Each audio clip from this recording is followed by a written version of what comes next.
Why, hello there, YouTube. So, as I've said, 2025 nearing an end. So, I've done the worst of this year. So, my worst movies of this year, I got out of the way.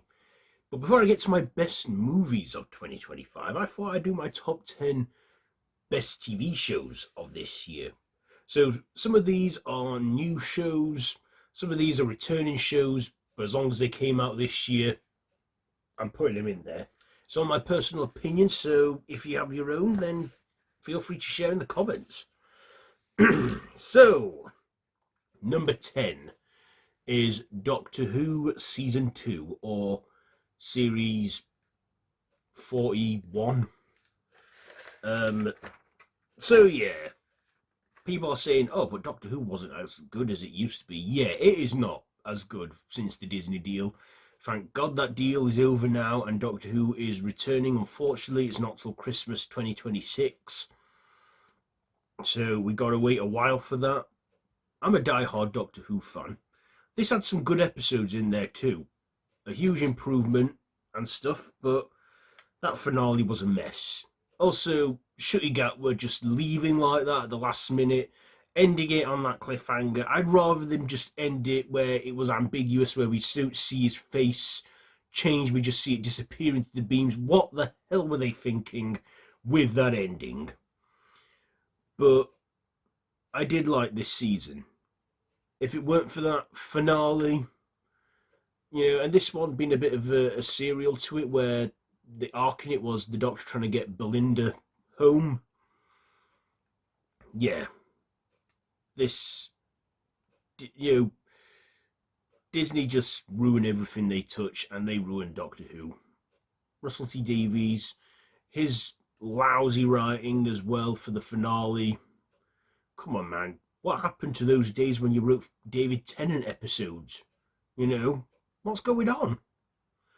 But still, I'm putting it in there because, like I say, it's my opinion. And it did have its good episodes, like The Well. That was a good episode. Interstellar Song Contest. Good twist reveal on revealing who Mrs. Flood was. And, just a better opener as well. But just fell flat for me with a lot of the episodes. Okay, so yeah, that is in there. Number 9 is Your Friendly Neighborhood Spider-Man, set in another universe where Peter Parker is this time mentored by Norman Osborn, showing his journey to becoming, well, our friendly neighborhood Spider-Man. I believe this has been renewed for a second season and a third, I think. So I look forward to that. It had good animation, some good visuals, some good. I like these whole pre-superhero shows where it shows them growing and becoming the superheroes we know them to be. And yeah, set around 2016, so there's mentions of the Solvia Accords, there's some cameos from other Marvel heroes that we all know well, like Doctor Strange, Iron Man. We see Venom in it, and that it was just a good show. Best Spider-Man animation show since probably the 90s one. Next, at number 8, it's another Marvel show that's animated, Marvel Zombies. A spin-off of the What If episode Zombies.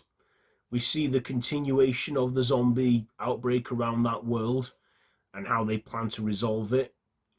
Yeah, 4 episodes. Could have done a bit more of them, but they all dropped at once, so I'm glad I binge watched that. I watched it all in a day, and yeah, I liked it. Just fell apart a bit with the finale and stuff, but yeah. So number 7, another Marvel show, Daredevil Born Again. Yes, a revival of the cancelled Netflix show. We see Charlie Cox return with Vincent D'Onofrio, Deborah Ann Wall. We see John Bernthal in one episode as the Punisher. Going into a true crime approach, we get a good villain in there.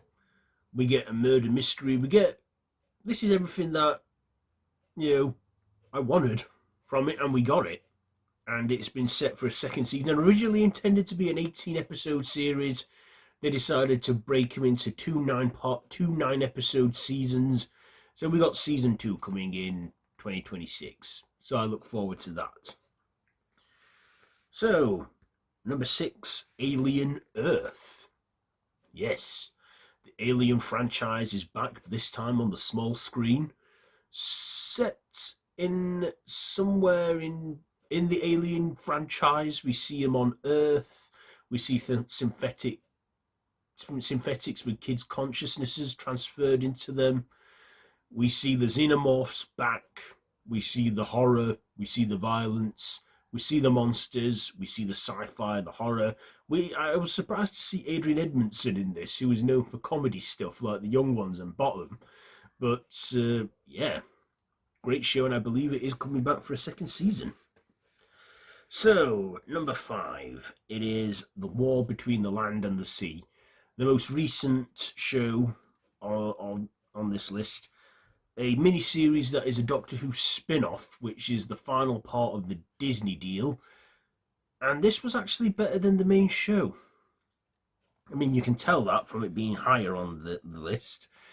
Where a war between the Sea Devils, or Homo Aqua as they now call them, try and resolve a peaceful, understanding,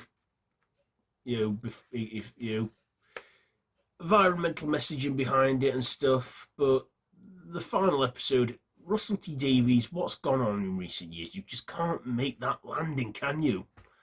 The finale, though, I thought we'd see quite the big battle, but we didn't. It was still a good enough conclusion. I had 2 leads in it, Russell Tovey and Gugu What's-Her-Face as Salt, a Sea Devil woman. But then the ending, it was a bit like, I think this is just like Splash, where he goes to be with Daryl Hannah's mermaid character. I don't think this is coming back for another series or anything. I liked it. It's going to be available worldwide on Disney Plus in 2026 at some point. But yeah, that's probably one of the best parts to come out of this Disney deal. So number 4 is Peacemaker Season 2. So James Gunn kept Season 1 canon, but decided to retcon the Justice League cameo at the end and retcon it all to where it's all set within the DCU. We had a new opening credits. We had a whole interdimensional hopping thing. We had some funny comedy moments in there, some funny stuff in there. James Gunn knows how to do DC, and like I say, Marvel better watch out. And he properly kicked it off with Creature Commandos, which came out in late 2025. We then got Superman, and then Peacemaker Season 2, and we got Superwoman coming in 2026. Not Superwoman, Supergirl. So yeah, Peacemaker Season 2, ending on a bit of a cliffhanger, which I'm assuming he's not going to leave, because apparently he's not doing another season. I hope they pick it up in another DCU project, because it's like, what's going to happen? Okay, so number 3 is Wednesday Season 2. So 2022, we got Wednesday on Netflix, up in the air for ages if they're going to do another season, and they announced it. By then, all the cast had moved on to other projects, but they got them all back, and we got Wednesday Season 2. So worth the wait. Broken into 2 parts. I waited it out and then binged the whole thing. I loved it.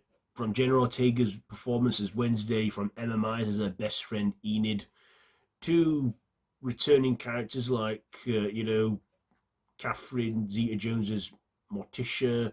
We see Uncle Fester in this, Gomez. Pudsley now joins the school, evermore, because he has static powers. Great villainous performance from Steve Buscemi. Great mysteries in there as well. Even a body swap episode, which is called Freaky Wednesday, where Weird Wednesday would make more sense. And is returning for a 3rd season. Whether we'll get that in 2026, I don't know. I really hope it's not as long a wait as it was between seasons 1 and 2. but they're definitely doing a third season from what I can gather. And I really want to see a third season too, because, I hope Wednesday finds Enid. Okay, so number 2 is It, Welcome to Derry. Again, another recently concluded show. Serving as a prequel to the Andy Muschietti films of It. We see it's set in 1962, where it comes to feed on the fears and even takes on the form of Pennywise the Dancing Clown, with Bill Skarsgård returning. I loved it. I waited for it to conclude so I could binge the whole thing, and I did. It's set for 2 more seasons that are going to be set in the 1908 and 1935.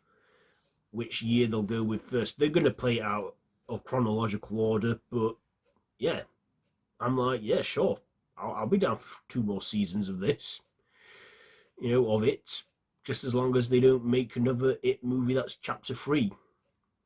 So yeah, good series, and I enjoyed the horror and the goriness.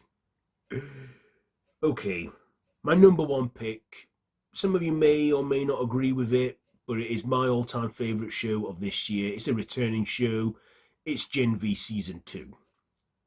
Yeah, Gen V Season 2. After 2 years, we see the show return, filling in that gap for in between The Boys, set in the universe of The Boys. It's a spin-off, because we didn't get The Boys Season 5. We're going to get that this spring, and I'm looking forward to that. But I just love the returning gang. The returning cast: Jazz St. Clair, Lizzie Broadway, Derek Liu, Lyndon Thor, Maddie Phillips, with some new recruits, some more development on background characters, more comedy, more humour, more violence, more gore, more villainous stuff, more corporate greed from Vought. This definitely kept me going and prepping me for The Boys Season 5. So it's not yet been confirmed there's a 3rd season. I hope they do a 3rd season, because it could carry on The Boys universe a little longer. We've got a prequel spin-off coming up for The Boys as well in 26, I believe, or 27. But the way it ended, I'm thinking, if this goes into the final season of The Boys, will they conclude Gen V's story in that? I'd be happy with that if they did. I wouldn't mind it if they bring the Gen V gang into the final season of The Boys, where it ties them up and that ties up all them ends. Like I say, I'd love a 3rd season, but if it's going in the direction which it looks like what they're implying at the end of the season finale, I'd be down for that. But yeah, I looked forward to tuning in every week. Yeah, I didn't binge this. I didn't wait every week. I didn't wait for 6 continuous weeks to watch it. I was that eager. I wanted to just get in there and watch. And I look forward to every Wednesday that, throughout those weeks it were on. We got our triple premiere treat, and then, yeah. Like I say, my favourite show of 2025. So there you go. There is my top 10 best TV shows of this year. What have been your best TV shows of this year? Let me know down in the comments below, and if you like this video, be sure to give it a big thumbs up, share with your friends, and feel free to subscribe to the channel if you haven't already, and to hit that notification bell. So yeah, next we got my best movies of this year. What will they be? Well, stick around and you'll find out. So until then, I bid you all a goodbye, friends, goodbye.